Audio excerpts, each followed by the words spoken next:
Welcome back, listeners and viewers of another episode of Across the Pond podcast, or what Martin and I call the Pondcast.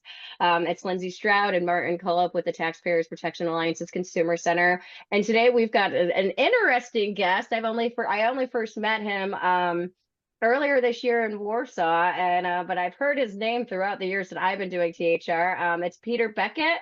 He's co-founder of Clearing the Air, and you can see that at clearingtheair.eu. It's an information resource that helps users of safer nicotine products become advocates.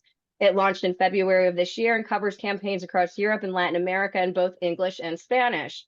In addition to the site, to correct you on that, we now also cover it in French and German. Ooh, even better. Yes.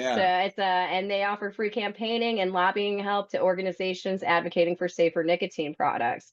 Prior to that, Peter spent 10 years across a variety of political and regulatory roles in the vaping industry, starting as the campaign lead for the then nascent vaping industry during the revision of the EU Tobacco Products Directive in 2013, so 11 years ago. And he's also a partner at the EU Public Affairs firm 361. So Peter, thanks for joining us today. Hi, it's a pleasure. I hear good things about this podcast. I didn't know it was a pondcast, but that's kind of some fun grammar there. I like it.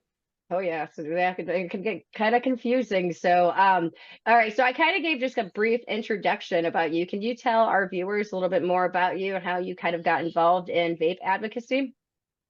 Yeah, like most people, it was completely by accident. So I came back from Thailand in 2012, where I'd been on vacation for a few months, and where I'd been training Muay Thai, which is a local martial art, which is wonderful to watch and terrifying to practice. And I was in the best shape of my life, but I was still smoking 20 cigarettes a day.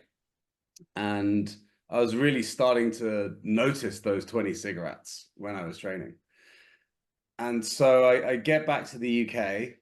I'm not entirely sure what I'm going to do about this particular situation, but I go into the supermarket to buy my packet of cigarettes, and I see these weird electronic cigarettes that they're promoting on the front of the counter. So I thought, okay, this is probably a gimmick, but we'll try one and we'll see what happens.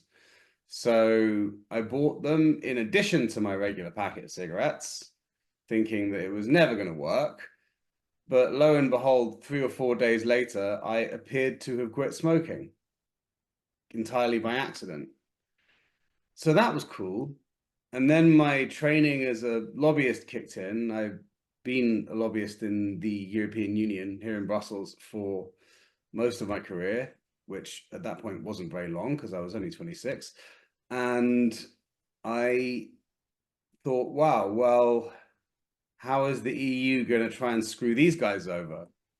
And so I went on all the various official websites to try and figure it out. And it so happened that the Commission had essentially proposed a ban on e-cigarettes about a week or so before I discovered them, which was an annoyance.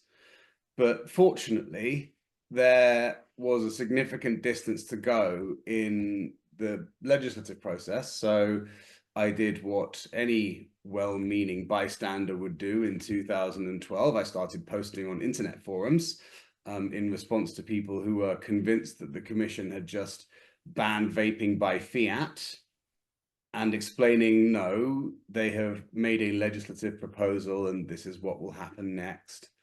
And I must have written 15, 20 of these kinds of messages before somebody from the trade association in the UK at that time reached out to me and said, hey, you seem to know what you're talking about, and you seem to be based in Brussels.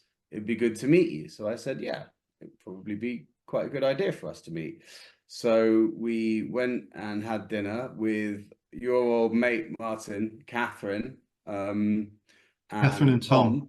Yeah, who ran the trade association called ACETA at the time, Catherine Devlin. And I left that meeting as their head of EU affairs, and from that point onwards was utterly engaged in the madness that was the 2013 campaign, which I'm sure we'll come on to talk to. But yeah, that's the brief history of me getting into vaping. Yeah, I remember that campaign, the black balloons in Plaster Luxembourg and all that sort of stuff with Dave Dawn. Yeah, it was interesting times. Yeah, it was an interesting one. I've got to be honest, I may have told you this at the time, Martin. I took one look at that campaign and thought, we're onto a loser here, lads. We're not going to win this. They're going to steamroller over us. It'll be fun to work on it for a year. We'll get beat, and then I'll go off and do something else in my life. But we didn't. We managed to overturn the Commission's ban proposal, which, as much as I would love to believe was down to my cunning as a lobbyist, really wasn't actually. It was more down to the fact that all of these people who I was talking to on the various forums got very, very enraged at their members of parliament, and the members of parliament thought, well, hang on a second, this doesn't seem right. We should start to have more of an actual debate around this, and that was sort of how it all snowballed. It was a significant backlash from consumers at the time, wasn't it?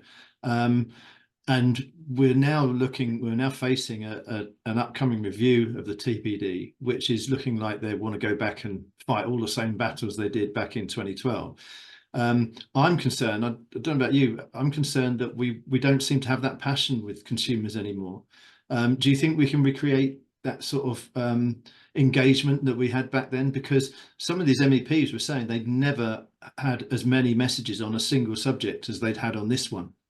Yeah, well, look, nothing creates engagement like the threat of impending doom. And that threat is forthcoming. I feel fairly certain of that. So what we're trying to do at Clearing the Air is build a community of the engaged.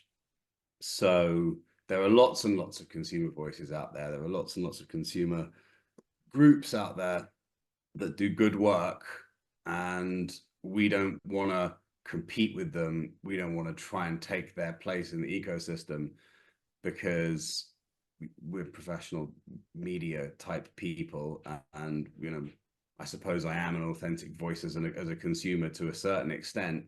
But what's really helpful is when people like Skip Murray show up and tell what is a fascinating story about her experience.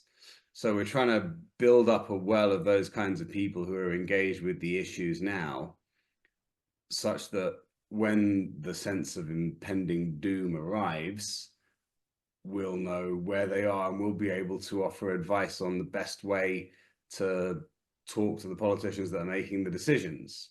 And that's our way of trying to make a difference. It's going to be a brutal campaign. I guess we'll come on to talk about more or less what that's likely to look like. But one thing that we did learn from the last time is, while we were able to cobble together a coalition with paper clips and string, it would have been nice if we'd had a year or two to figure out what we were going to do before we had to do it. And there's a lot that seems to be going against us in terms of anti-harm reduction rhetoric going about the place right now. But the one thing that we do have going for us is we've done this before and we know how it works. I think it's a good segue. Can you kind of explain to our viewers what was going on with the EU directive back in 2012, 2013, and what's been happening like since? What is the EU? I guess, looking at as far as regulations on, e-cigarettes and other less harmful alternatives to smoking. So the 2013 proposal was a de facto ban. And the way that they achieved that was through requiring all nicotine products that weren't cigarettes to have a medical license. And anybody who works in medical devices and medical licensing at the time said, well, there's just no way in hell any of the current devices are going to qualify for a medical license. So that is a de facto ban. The the pushback on that I never found particularly convincing, and fortunately neither did anybody in the Parliament, so we managed to head that off. I would be surprised if the Commission went down that route again. This time, what I think they're probably going to do is go for a de facto ban through banning flavors. And they'll do that in a very heavy-handed way, and they'll do it by limiting the substances that you can use as flavorings in an e-cigarette to a list of maybe 12 to 14 substances, which you can't put together in any meaningful way to make something palatable. They're doing that in the Netherlands. They're doing it in Slovenia already. There seems to be a concerted effort to get that kind of a model on the books in various EU countries, such that when the tobacco directive does come up, the Commission can say, well, look, these 4 or 5 countries have done it this way, so we're just going to take their model and make it work across the EU. And that, I think, is how they'll do it in this instance. There'll be other stuff. They'll, I suspect, try and ban nicotine pouches, because they just see the existence of nicotine pouches as flouting a loophole in the current legislation, which bans snus everywhere except Sweden. And I think there is some disquiet about that within the ranks of the Commission's health bureaucrats. So I reckon they'll have a go at that. And I'm sure there'll be other things that come out of left field that we hadn't necessarily seen coming. So there will be an assault on availability, and that much is clear.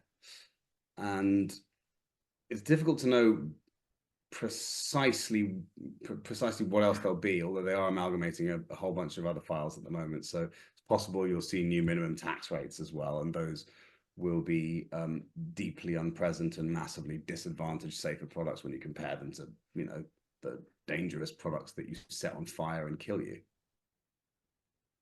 Yeah, I've seen the proposals for the Tobacco Excise Directive, and from their original sort of starting point, it looks like pouches are going to be basically sort of pound for pound taxed more than cigarettes in many countries. That's the way it seems to me. That's from their plans. It's quite astonishing, isn't it? Yes, it's almost like somebody's happy with the status quo and is working desperately hard to preserve it. I'm not sure I really need to say a huge amount more than that. The status quo works for a fairly decent chunk of interested and politically well-connected people. I don't think that's unique to Europe. And let's face it, I was saying to you earlier, Martin, my starting point, depressing though it is, as somebody who's a professional, maybe too strong a word, but I suppose I do make a living out of EU politics, is nobody gives a fuck about smokers. Nobody really. Can I swear on this podcast? I mean, they haven't said anything to us yet, so about it, so we'll find out. Well, I mean, I just did. I mean, it's not, when I have to upload it to YouTube, it does sit there and say, no, it's not made for kids. All right. It's the last thing we need to do is be accused of hawking products for kids. But yeah, I mean, the general sense that I get is that politicians couldn't care less about what smokers think, and don't. I actually think it's the opposite. I think that I don't think it's politicians. I don't think politicians understand how much smoking contributes to the economy on just so many levels. So I mean, I still think that it's more for public health and everything associated. So it's bigger than pharma. It's pharma, it's ambulances, it's all that whole thing when you think of public health. They get way more money in smoking in treating smoking, you know, and I think that's what they're trying to protect. I mean, if you got rid of cigarettes tomorrow, you'd get rid of, you know, wings at hospitals that, you know, were completely funded by treating people who smoke. Yeah, but you also don't have to treat the people who smoked, so your cost base goes down a little. Oh no, in America we do have to treat the people who smoke. They tend to be disproportionately poor people, and they're on, you know, Medicaid. So we are treating them, you know, we are subsidizing smoking related diseases. That's the point, right? I don't know I don't know whether I'd go that far down the rabbit hole, to be honest. And I also I don't feel like it's helpful for me to attribute motivations to people I don't know. Despite the fact that I just did when saying that, you know, they want to maintain the status quo. The other thing that I think is worth pointing out is that tobacco issues they're kind of they're a minority sport. You know, they're like soccer in America. A few people are very passionate about it, but most people couldn't care less. And the people that, you know, are really passionate about it, are really, really passionate about it based on ideas and data that may have been relevant 20 years ago.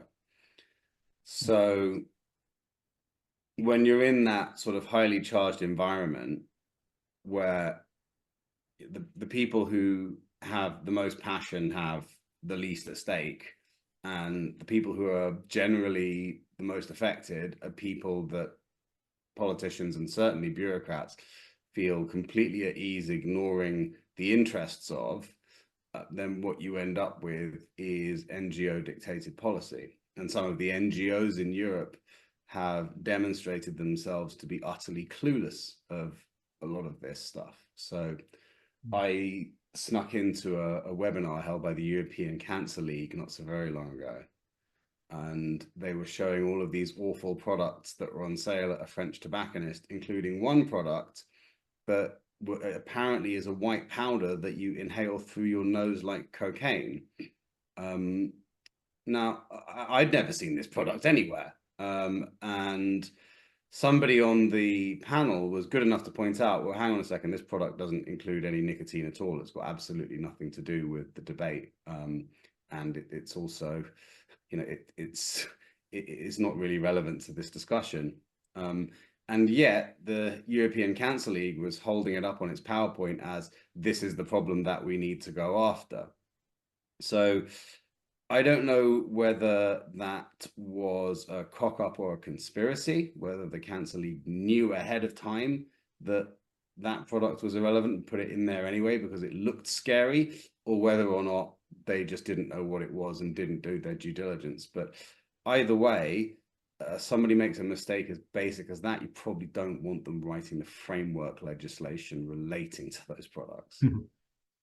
There's something I find quite perverse, and it's not just in Europe with what you just said there about Europe and Cancer League, but the same in America, as we are in Across the Pond podcast about American Cancer Society being massively against products that can help to reduce cancer. That's just my observation, especially when you live in the UK, when Cancer Research UK are broadly behind, well, definitely behind vaping, and broadly perhaps you know, sympathetic to other harm reduction products. I don't know that if they've pronounced on pouches or anything yet, but I want to ask you, because we had EU elections recently, didn't we? And the outlook politically for those elected was a bit more right of centre than it's been before. Do you think that will have an impact? I suspect it will. The coalition that we cobbled together last time was largely on the right. I found that the left and the centre left are completely unwilling to question their own dogma on this, which is disappointing. I'm, you know, a lifelong member of the British Labour Party, come from a social democratic background, and I find it unbelievably frustrating that this isn't being treated as a social equity issue, given the socio-demographic profile of people who tend to benefit from harm reduction products, i.e. those from disadvantaged backgrounds. That said, there's plenty not to like about the new Parliament setup, but I do think that it does make getting a majority for harm reduction slightly easier, because just to massively oversimplify it for you, the group on the left is quite a bit smaller and the group on the right is quite a bit bigger. It's much more complicated than that, but to go any further would require me to go into significant detail about European Parliament politics that your listeners really don't need to know. That said, the argument is still going to have to be made. And, one thing about advocating for safer nicotine products is that the world feels like Groundhog Day, and you always have to start from the beginning, and that's going to be no different here. One other thing, you said that what we've got on our side is consumers, and they're passionate, especially if they feel that their products are threatened. And I know European Tobacco Harm Reduction advocates, ETHRA, have managed to get avenues into talking to, policymakers in the EU. But I'd also argue that we've got really the science and evidence on our side. I mean, you're talking about the EU banning flavors. I think it's pretty much established now that when you ban flavors amongst youth or amongst adults, smoking rates go up. So we have that evidence on our side. And also, if you're creating a huge black market, we've seen in Australia what that is going to lead to. Do you think that will come into play in the negotiations, in the discussions as well? It's certainly a set of powerful talking points. And I'm not so cynical yet that I don't believe that they make a difference. I still think that there are fringes where those pieces of evidence and those facts and those data points can make a difference. That said, we need to be cognizant of the fact that there's a lot of politics going on, and the data is only one relatively small point in that. A lot of people have made their minds up, and no amount of data or scientific argument is going to convince them, as depressing as that is. So yes, it matters. Yes, we should shout it from the rooftops, but let's not get disheartened when it is cast aside for no good reason by people who made their minds up based on ideology rather than about science. And I think that's really the problem that you're going to have to overcome. All right, gentlemen. Well, we are getting towards the end of it, and I always kind of like to leave this on a positive note and everything. You've got the wrong guest for that, I'm afraid. I know. But do you have any, I guess, especially, you've done a lot of work with, helping consumers and organizations, kind of lobby and do some grassroots campaigning efforts. Do you have any advice for viewers, I guess, everywhere from Europe to North America, and what they can do to, I guess, ensure access to safer alternatives to cigarettes? Well, the one thing that we noticed in 2013 and that we noticed in the UK, where I was also active, is that anecdotes trump data. So if you've got a good personal story, you're wasting it by signing an online petition. Take the time to write it down and take the time to tell it to someone, because it's those interactions that help other humans have reference points in their mind when they make decisions. And contrary to popular belief, politicians are still humans, although slightly different humans. So I think that you should not underestimate the power of the personal. And really, that's the best role an advocate can play. I think structurally, know who your representatives are is helpful. Most Europeans didn't vote in the European parliamentary elections and probably don't know who their MEPs are. Worth taking 5 minutes to find out who it is and what kind of things they're interested in, and perhaps get to know them a little bit if you can. They are politicians, so they're desperate for attention, and they'll be in your local area if they're your representative. So maybe that's a good thing that you can do. And read up on the arguments as best you can. The data won't convince everybody, but we don't need to convince everybody. We only need a simple majority of those voting. Yeah, sure. Yeah, I'd agree with you on that. I mean, I remember when in the early years of vaping, 2010, a long time ago, the UK was going to ban vaping within 21 days. And that was the consultation that went out from the MHRA, which ironically now regulates vaping in the UK. And there was 1,200 responses from consumers just giving their stories, and it made them think twice. I mean, the recommendation from the MHRA was to people that they had 3 options and they recommended banning in 21 days. Normally you think that's game over, but 1,200 people in the early days of vaping swayed their minds by exactly what you said, making the effort to find out who to respond to. It was through the forums, like you mentioned as well, and putting your point of view and giving your story about how you quit. So yeah, I mean, one thing that does concern me a little bit is that it's no longer 2010 and internet forums aren't so much a thing these days as they used to be. And they were really, really good places where people who'd never met each other could come together and exchange ideas on this kind of thing. We now have, for all its faults, social media, which has largely replaced the good old-fashioned web forum. And what I feel like we're lacking a little bit is those spaces on the internet where people congregate and talk about these issues. What we're trying to solve a little bit of that problem at clearing the air, and hopefully we'll be able to play a small part in that. But in the bigger picture, there is a concern about how we're going to make sure that consumers are talking to each other like they were back then. Mm-hmm. Okay, well, I think that's about all we've got time for, isn't it, Lindsey? You're the one with the stopwatch, I think. But thanks very much for coming along, Peter. It's great to see you, and I'll see you at some event or something sometime soon, I hope. Thanks for joining us. And for everyone watching, thanks for listening and watching another Across the Pond podcast with me and Lindsey from Taxpayers Protection Alliance. Thanks to Peter for taking part, and we'll see you next time.